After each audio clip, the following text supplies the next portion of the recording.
Task number 9 നടക്കുന്ന സമയത്ത് അവിടെ അർജുനും നന്ദനയും തമ്മിൽ ഒരു വലിയ വഴക്ക് നടന്നിരുന്നു. അർജുന്റെ ബാഗ് തട്ടി വലിച്ചിടാനായിട്ട് നോക്കുന്ന സമയത്ത് അർജുൻ ആ ബാഗ് മാക്സിമം പ്രൊട്ടക്ട് ചെയ്യാനായിട്ട് ശ്രമിക്കുന്നുണ്ടായിരുന്നു.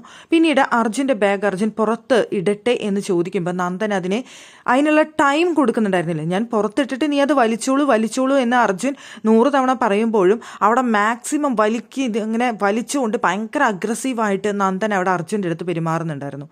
ആ അഗ്രസീവ്നെസ് നന്ദൻ അങ്ങോട്ട് കാണിച്ചത് തിരിച്ച് അർജുനും തിരിച്ചു കാണിച്ചു. പക്ഷേ അർജുൻ എന്നുള്ള വ്യക്തി അത് തിരിച്ചു കാണിച്ചപ്പോൾ അത് കുറച്ച് കൂടിപ്പോയി എന്നുള്ളതാണ് യാഥാർത്ഥ്യം.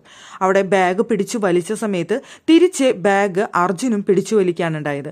അങ്ങോട്ടും ഇങ്ങോട്ടുള്ള വലിയില്ല, അർജുൻ്റെ ഫോഴ്സിൽ വലിച്ചത് അവിടെ അർജുൻ്റെ കാല് തട്ടി നന്ദന കെട്ടിമറിഞ്ഞ് വീണു എന്നുള്ളതാണ്. ശരിക്കും പറയുകയാണെന്നുണ്ടെങ്കിൽ പ്രമോ കണ്ട സമയത്ത് അർജുൻ അവിടെ മലർത്തി അടിച്ച പോലെയാണ് നന്ദനയെ തോന്നിയത്. ലൈവിൽ അത് കൃത്യമായി കാണിച്ചുമില്ല. പക്ഷേ അതിനുശേഷം അവിടെ ലൈവിൽ നമ്മൾ കണ്ടതാണ് അർജുൻ ഭയങ്കരമായിട്ട് വിഷമിച്ച് സങ്കടപ്പെട്ട് കരഞ്ഞിരിക്കുന്ന അർജുനെയാണ് നമുക്ക് കാണാനായിട്ട് സാധിച്ചത്. ഭയങ്കര മൂഡ് ഓഫ് ആയിരുന്നു, ഭയങ്കര കരച്ചിലായിരുന്നു അർജുൻ. അതായത് തൻ്റെ ഭാഗത്തു നിന്ന് അങ്ങനെ ഒരു ഫോൾട്ട് സംഭവിച്ചു എന്നുള്ളതിൽ അർജുന് ഭയങ്കര വിഷമമുണ്ടായിരുന്നു. അർജുൻ അത് ശ്രീതുവുമായിട്ട് ഷെയർ ചെയ്യുന്നുണ്ട്.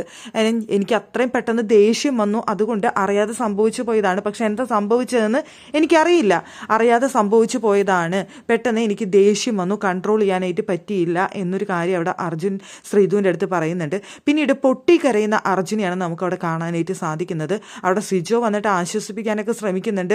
അർജുന നീ എന്തിനും ഇങ്ങനെ കരയുന്ന, അതിന് മാത്രം ഒന്നുമില്ല, പ്രശ്നമില്ല എന്ന് പറഞ്ഞുകൊണ്ട് പൊട്ടിക്കരയുന്നുണ്ടായിരുന്നു അവിടെ അർജുൻ വളരെയധികം വിഷമിച്ചുകൊണ്ട്. നന്ദനയ്ക്ക് എന്തെങ്കിലും പറ്റിയോ, ഇനിയിപ്പോൾ എന്താ ഞാൻ കാരണം ആ കുട്ടിക്ക് എന്തെങ്കിലും പറ്റിയോ, ഇനി ഗെയിമിൽ തുടരാൻ പറ്റില്ലേ എന്നൊക്കെ ആലോചിച്ചിട്ടുള്ള ടെൻഷനായിരുന്നു. അവിടെ നന്ദനയെ മെഡിക്കൽ റൂമിലേക്ക് വിളിച്ച സമയത്ത് ഇനി ടെസ്റ്റ് ചെയ്യാനായിട്ട് പുറത്തേക്ക് പോകണമെന്നോ അങ്ങനെ എന്തോ പറഞ്ഞു. അത് കേട്ടപ്പോൾ അർച്ചന ഭയങ്കര ടെൻഷനായി. സത്യത്തിൽ അവിടെ നന്ദനയ്ക്ക് കാര്യമായിട്ടുള്ള ഒരു പ്രശ്നവും ഉണ്ടായിരുന്നില്ല എന്നുള്ളതാണ്. പക്ഷെ അത് കേട്ടപ്പോൾ അർജുനെയാണ് കൂടുതൽ ടെൻഷനായത്. അതിൻ്റെ പേരിൽ പൊട്ടിക്കരയുന്ന അർജുനെയാണ് പിന്നീട് നമുക്ക് കാണാനായിട്ട് സാധിച്ചത്. എന്തായാലും നന്ദനയ്ക്ക് പെയിൻ ഉണ്ടാവും, വീണിട്ടുണ്ട്. പക്ഷെ അത് കാലുമയാണ് പെയിൻ, അർജുൻ്റെ കാല് കൊണ്ടുവന്നു അങ്ങനെ എന്തൊക്കെയാണ് പറയുന്നുണ്ടായിരുന്നത്.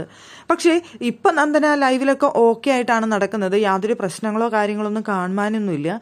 അത്രയ്ക്ക് മാത്രം പെയിൻ എടുത്ത് അത്രമാത്രം ഇഞ്ചുറിയൊക്കെ പറ്റിയിട്ടുണ്ട് എന്ന് കാഴ്ചയിൽ നമുക്ക് തോന്നുന്നുമില്ല. പക്ഷേ ആ ഒരു സംഭവം മെൻ്റലി ബ്രേക്ക് ഡൗൺ ആക്കിയത് സത്യത്തിൽ അർജുനെയായിരുന്നു.